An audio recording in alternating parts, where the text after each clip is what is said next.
വിശുദ്ധ ലൂക്ക എഴുതിയ സുവിശേഷം 14 അധ്യായം 25 മുതൽ 35 വരെയുള്ള തിരുവചനങ്ങൾ.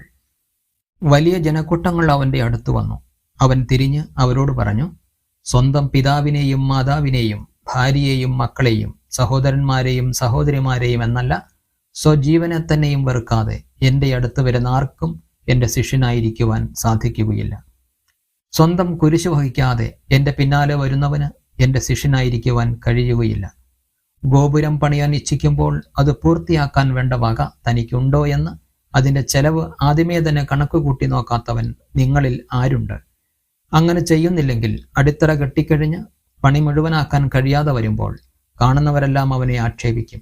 അവർ പറയും, ഈ മനുഷ്യൻ പണി ആരംഭിച്ചു, പക്ഷേ പൂർത്തിയാക്കാൻ കഴിഞ്ഞില്ല. അല്ലെങ്കിൽ 20,000 ഭടന്മാരോടുകൂടെ തനിക്കെതിരെ വരുന്നവനെ 10,000 കൊണ്ട് നേരിടാൻ സാധിക്കുമോ എന്ന് ആദ്യമേ ആലോചിക്കാതെ മറ്റൊരു രാജാവിനോട് യുദ്ധത്തിന് പോകുന്ന ഏത് രാജാവാണുള്ളത്?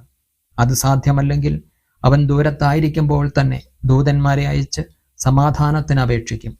ഇതുപോലെ തനിക്കുള്ളതെല്ലാം ഉപേക്ഷിക്കാതെ നിങ്ങളിൽ ആർക്കും എൻ്റെ ശിഷ്യനാവുക സാധ്യമല്ല.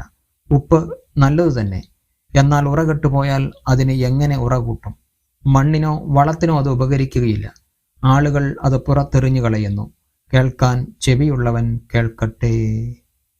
നമ്മുടെ കർത്താവായ മിശിഹായ്ക്ക് സ്തുതി.